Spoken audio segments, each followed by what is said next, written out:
Welcome to the Banker Lamp. Please enjoy the video. You begin by creating a usable backup and freeing the watch for pairing. Make sure both phones run the latest iOS and you're signed into iCloud. This preserves health and settings.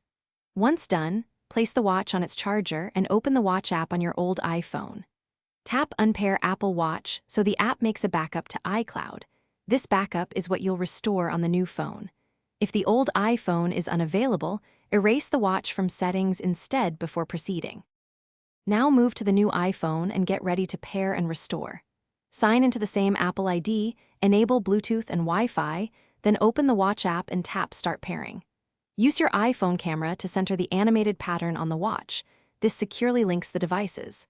After pairing, pick Restore from Backup and choose the most recent backup created during unpairing. Enter any required Apple ID passwords and device passcodes so health data, apps, and settings transfer. Finish by leaving both devices close and connected to power while the watch completes syncing. Larger app libraries and health data take longer.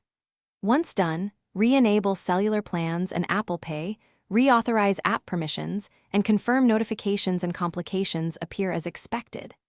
If something goes wrong, try the key troubleshooting step. Restart both devices, reset network settings on the iPhone, or erase the watch and repeat the pairing process. Make sure you're signed into the same Apple ID and that Bluetooth and Wi-Fi stay active. Thanks for watching. If this was helpful, leave a like and consider subscribing. See you next time.